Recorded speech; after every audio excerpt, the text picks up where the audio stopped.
What if NATO's next rival is rising, not in Europe, but in Beijing, with Iran and Russia at the helm? At a key SCO summit, Tehran called for a new global order to defy Western dominance. This isn't diplomacy. It's a direct challenge to the West's grip on global security. Can the SCO become the world's anti-NATO?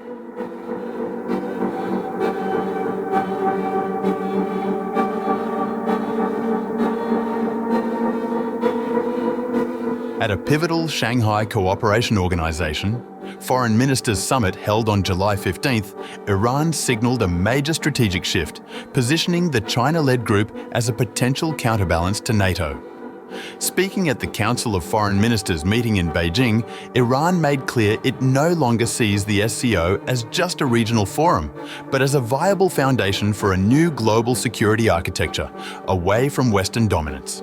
Analysts say that the summit reinforced growing alignment among key Eurasian powers. Russian Foreign Minister Sergei Lavrov held talks with Chinese leader Xi Jinping and met separately with the foreign ministers of India, Pakistan and Iran. His meeting with Iranian Foreign Minister Abbas Araghchi focused on nuclear diplomacy and closer strategic coordination. Araghchi used the platform to criticize Israeli aggression and praised the SCO's unified stance.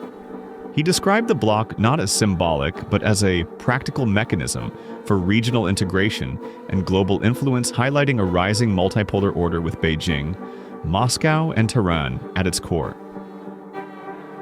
In an analysis piece for Russia Today, Ibragimov further said that India's full participation also contradicted predictions in Western circles that geopolitical tensions would paralyze the SCO. Instead, New Delhi reaffirmed its commitment to the platform. The implication is clear. Unlike NATO, where unity depends on compliance with a central authority, the SCO has proven flexible enough to accommodate diverse interests while building consensus. He further said that for Russia, the SCO remains a cornerstone of its Eurasian strategy. Moscow serves as a balancing force, linking China with South and Central Asia, and now with an assertive Iran. Russia's approach is pragmatic, multi-vector, and geared toward creating a new geopolitical equilibrium.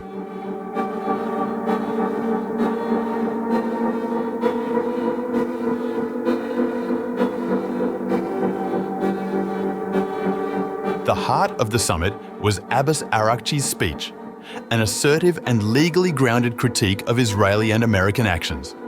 He cited Article 2, Section 4 of the UN Charter, denounced attacks on Iran's IAEA-monitored nuclear facilities, and invoked Resolution 487 of the UN Security Council. His message: Western aggression has no legal cover, and no amount of narrative control can change that.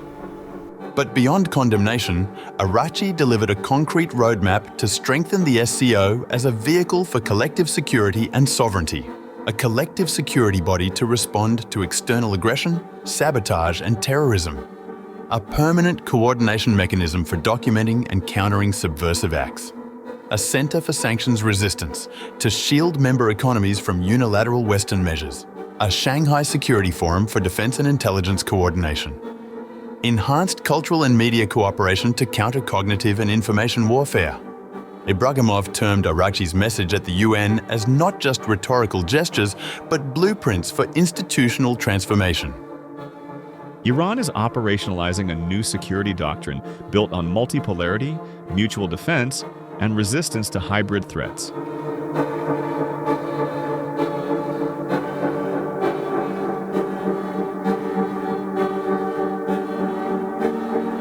While NATO is structured around a rigid hierarchy dominated by Washington, the SCO embodies a post-hegemonic vision: sovereignty, equality, and civilizational plurality.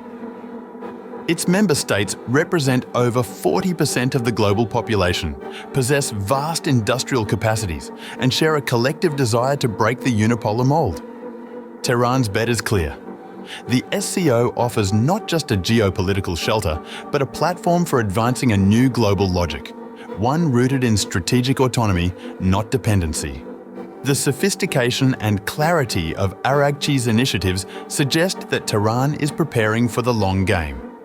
Behind closed doors, the summit likely featured discussions, formal and informal, about deepening SCO institutionalism, perhaps even rethinking the organization's mandate. Araghchi made that vision explicit. The SCO is gradually strengthening its position on the world stage. It must adopt a more active, independent, and structured role. Iran is not improvising. It is positioning itself as a co-architect of a post-Western security order. Its vision for the SCO goes beyond survival. It is about shaping an international system where no single bloc can dominate through sanctions, information warfare, or coercive diplomacy. This strategy has implications far beyond Tehran. If the SCO embraces Iran's proposals and begins to institutionalize them, we could be witnessing the early formation of the 21st century's first true alternative to NATO.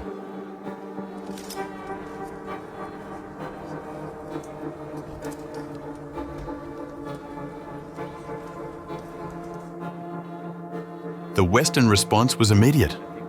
Within days of Iran's proposals, the EU imposed new sanctions on 8 individuals and 1 Iranian organization, citing vague claims of serious human rights violations.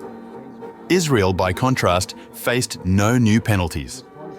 It is geopolitical signaling.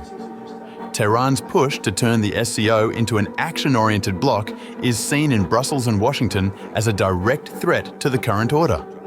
The more coherent and proactive the SCO becomes, the harsher the pressure will grow. But that pressure proves Iran's point. The rules-based order is no longer rules-based, it is power-based. For countries like Iran, the only path to sovereignty is through multilateral defiance and integration on their own terms.